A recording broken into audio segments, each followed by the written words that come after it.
Hello, welcome back to my channel.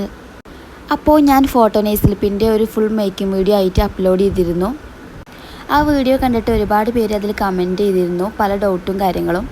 അപ്പോൾ റിപ്പീറ്റായിട്ട് വരുന്നതുകൊണ്ട് തന്നെ ഞാനതൊരു വീഡിയോ ആയി ചെയ്യാമെന്ന് വിചാരിച്ച്. അപ്പോൾ ഫസ്റ്റ് തന്നെ പ്രിൻറ്റിങ്ങിനെ കുറിച്ചിട്ടാണ് പറയുന്നത്. പ്രിൻറ്റിങ്ങിനെ കുറിച്ചിട്ട് ഒരുപാട് ഡൗട്ട് ചോദിച്ചിരുന്നു. ഏത് പ്രിൻ്റാണ് എടുക്കേണ്ടത്, ഏത് ഷോപ്പിലാണ് പ്രിൻറ്റ് ചെയ്യേണ്ടത്, അതുപോലെ പ്രിൻറ്റിങ്ങിൻ്റെ റേറ്റ് എത്ര, അങ്ങനെ കുറച്ച് ക്വസ്റ്റ്യൻസ് വന്നിരുന്നു. പിന്നെ പ്രിൻറ്റിങ് ഷോപ്പിൽ എന്താണ് അവരോട് പറയേണ്ടത്. പ്രിൻറ്റ് ഷോപ്പുകൾ ഒരുപാടുണ്ട്, അതുപോലെ തന്നെ സ്റ്റുഡിയോ അങ്ങനെയൊക്കെ പോയി നമുക്ക് പ്രിൻറ്റ് ചെയ്യാം. ഷോപ്പിൽ പോയിട്ട് അവരോട് നെയ്സ്ലിപ്പിന് വേണ്ടിയിട്ടുള്ള പ്രിൻ്റാന്ന് പറഞ്ഞാൽ മതി, അല്ലെങ്കിൽ സ്റ്റിക്കർ ടൈപ്പ് ആയിട്ട് എടുക്കണമെന്ന് പറഞ്ഞാൽ മതി. പിന്നെ A3 ഡോക്യുമെൻ്റ് ആയിട്ടാണെങ്കിൽ A3 ഡോക്യുമെൻ്റ് എന്ന് പറയാം, അതുപോലെ തന്നെ A4 ആണെന്നുണ്ടെങ്കിൽ A4 ഡോക്യുമെൻ്റ് ആയിട്ടെന്ന് പറയാം. പിന്നെ ഒരുപാട് പേര് ചോദിച്ചിട്ടുണ്ടായിരുന്നു ഏത് പ്രിൻ്റാണ് എടുക്കുന്നതെന്ന്. അപ്പോൾ ലേസർ പ്രിൻ്റാണ് ഞാൻ എടുക്കാറുള്ളത്. അപ്പോൾ ഷോപ്പിൽ പോയിട്ട് ലേസർ പ്രിൻ്റാന്ന് പറഞ്ഞാൽ മതി. പിന്നെ ഒരുപാട് വന്ന ക്വസ്റ്റ്യൻ ആയിരുന്നു പ്രിൻറ്റിങ്ങിൻ്റെ റേറ്റ്. സാധാരണ ഫ്രെയിമിനും പോളറോയിഡിനും ഒക്കെ പ്രിൻ്റ് എടുക്കുന്നതിനേക്കാൾ റേറ്റ് കൂടുതലാകും നമ്മൾ ഈ നെയ്സ്ലിപ്പിന് പ്രിൻ്റ് എടുക്കാൻ. കാരണം സ്റ്റിക്കർ ടൈപ്പ് പ്രിൻ്റാണല്ലോ, അതുകൊണ്ട് തന്നെ കൂടുതലാണ് നെയ്സ്ലിപ്പിന് പ്രിൻ്റ് എടുക്കാൻ. ഞാൻ A3 ഷീറ്റിലാണ് പ്രിൻ്റ് എടുക്കൽ. അപ്പോൾ സ്റ്റാർട്ടിങ് 45 മുതൽ 50 അതുപോലെ തന്നെ 100 വരെ തന്നെ ഓരോ ഷോപ്പിലും പ്രിൻറ്റിങ് റേറ്റ് ഉണ്ട്. ഓരോ പ്ലേസിലും ഡിഫറെൻ്റ് ആയിട്ടുള്ള റേറ്റാണ്.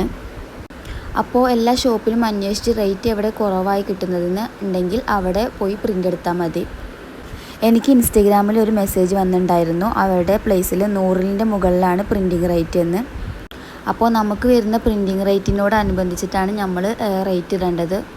പിന്നെ പ്രിൻറ്റിങ്ങിൽ ചോദിച്ചിട്ടുണ്ടായിരുന്നത് പ്രിൻ്റ് എടുക്കുമ്പോൾ ക്ലാരിറ്റി കുറവാണ്, അതുപോലെ തന്നെ ബ്ലർ ആവുകയാണെന്നൊക്കെയാണ് ചോദിച്ചിട്ടുണ്ടായിരുന്നത്. അപ്പോൾ അതിനെക്കുറിച്ച് ഞാൻ സെപ്പറേറ്റ് ആയിട്ടൊരു വീഡിയോ ചെയ്യാം കേട്ടോ. അപ്പോൾ പ്രിൻറ്റിങ്ങിനെ കുറിച്ചിട്ടുള്ള നിങ്ങളുടെ ഡൗട്ടും കാര്യങ്ങളൊക്കെ ക്ലിയർ ആയി എന്ന് വിചാരിക്കുന്നു. നെക്സ്റ്റ് എഡിറ്റിങ്ങിനെ കുറിച്ചിട്ടാണ് കൂടുതൽ കമൻറ്റ് വന്നിട്ടുണ്ടായിരുന്നത്. ഫോണിലാണോ എഡിറ്റ് ചെയ്യുന്നതെന്ന് ചോദിച്ചിട്ടുണ്ടായിരുന്നു. ഫോണിൽ തന്നെയാണ് കേട്ടോ എഡിറ്റ് ചെയ്യുന്നത്. ക്യാൻവ, പിക്സാർട്ട് ഈ 2 ആപ്പ് യൂസ് ചെയ്തിട്ടാണ് ഞാൻ എഡിറ്റ് ചെയ്യുന്നത്. പിക്സാർട്ടിൽ മാത്രമാണോ എഡിറ്റ് ചെയ്യാൻ കഴിയാമെന്ന് ചോദിച്ചിട്ടുണ്ടായിരുന്നു. പിക്സാർട്ടിൽ മാത്രമല്ല, ക്യാൻവയിലും നമുക്ക് എഡിറ്റ് ചെയ്യാം. ക്യാൻവയിൽ മാത്രമായിട്ട് എഡിറ്റ് ചെയ്യുന്ന വീഡിയോ വേണമെന്നുണ്ടെങ്കിൽ കമൻറ്റ് ചെയ്താൽ മതി. പിന്നെ പിക്സാർട്ടിൽ ഒരുപാട് പേര് ഡൗൺലോഡ് ചെയ്യാൻ പറ്റുന്നില്ല, സേവ് ആക്കാൻ പറ്റുന്നില്ല, ഗാലറിയിലേക്ക് വരുന്നില്ല എന്നൊക്കെ കമൻറ്റ് വന്നിരുന്നു. അപ്പം ഞാൻ ഓൾറെഡി അതിൻ്റെ വീഡിയോ ചെയ്തിട്ടുണ്ട്. അപ്പോൾ അത് കാണാത്തവരുണ്ടെങ്കിൽ അത് കണ്ടു നോക്കുക.